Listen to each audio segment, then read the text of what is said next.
We are a community of makers. The people of Biblandia love to create amazing things. And the Biblandia libraries have embraced the idea that libraries are more than buildings, but they're about people and experiences. We know that making and experimental learning is important for our community. Last year, we ran 308 making programs, serving more than 1,800 patrons. Our current space is inadequate. We're working out of a closet with tools and equipment that's in bins, which we haul out to the meeting room for programs and then have to store away again. The majority of the equipment that we are using has been donated, and it was not designed for what we're using it for. And so, in order to better serve our community, we have a three-phase plan. A permanent Makerspace Innovation Center at Metro Public Library, which we'll create by remodeling a little used meeting room, a mini Makerspace Innovation Centers at other branch libraries, and a mobile Makerspace Innovation Center. The Makerspace Innovation Centers will feature a mix of 3D printing capabilities, programming and electronics equipment, and sewing equipment.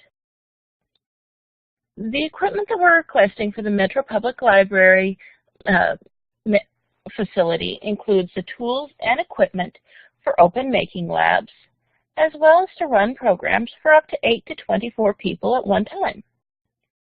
The equipment that we're requesting includes 2 3D printers, a CNC router and software licenses, 12 LEGO Mindstorms kits, Snap circuit kits, laptops, Arduino Unos, sewing machines, searchers. The facilities improvements that we're requesting for the room include an electrician to add additional outlets into the space, new flooring, and ceramic top tables. The cost for equipment and renovations for this facility is approximately $31,000. Some of the ongoing costs that we know that we're going to be facing include consumables, replacing and repairing equipment, and an increase in our insurance premiums. But we're already running maker programs, and these are items which we can use our existing program budget to cover. What we're asking is very similar to programs offered by the Denver Public Library, who combines a mix of crafting and technology for a very interactive makerspace, and the Allen County Public Library, who has a mix of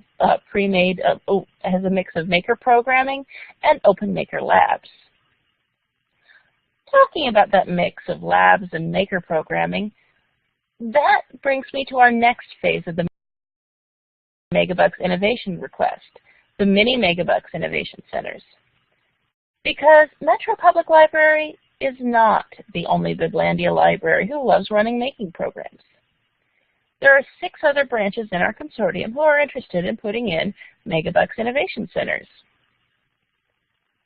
They don't have the physical space, and some of them don't have the trained staff.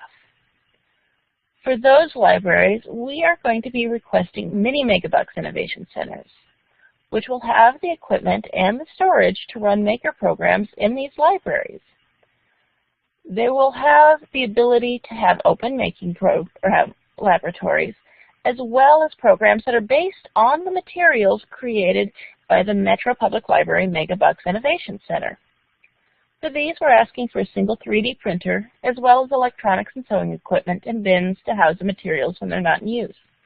The cost of these will not exceed $5,000 per mini Makerspace Innovation Center. The Orlando Public Library Melrose Center is doing something very similar by having mini Melrose Centers in the different branch libraries, and the original Melrose Center creating programs which are distributed throughout. The Chicago Public Library likewise has Makerspace equipment, which is shared between branch libraries. And now I'm going to turn the mic over to Erica, who will tell you about the final phase of our Makerspace Maker Revolution.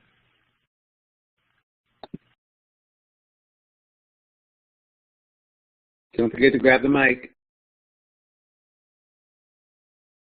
Thank you.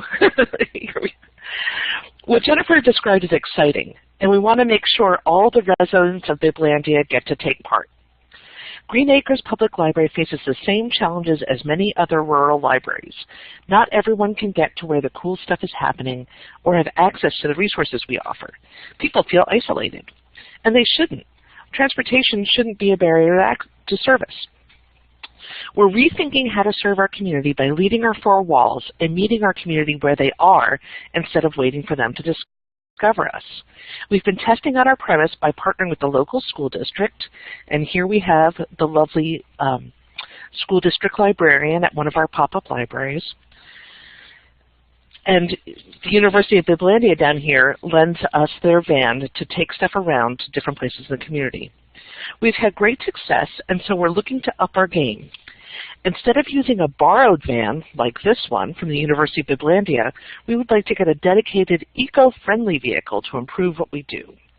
To do that, we want to create the Mobile Megabucks Innovation Center, a vehicle that would bring library services and programming to where people congregate, similar to the Frisk Lab in the Netherlands. To do this, we'll need to purchase a box truck, customize it with solar panels to provide power, convert it to run on biodiesel, include a mobile hotspot to provide digital connection. To create this suite of innovative services, we're asking for a one-time investment not to exceed $135,000. This funding would improve accessibility for the programs and services of Biblandia Library to better meet the needs of the community and promote our mission of lifelong learning. Well, oh, yes. I'm wondering if you considered the ongoing maintenance and staffing costs for a vehicle like that, and if the institution is ready to take on that burden. Yes.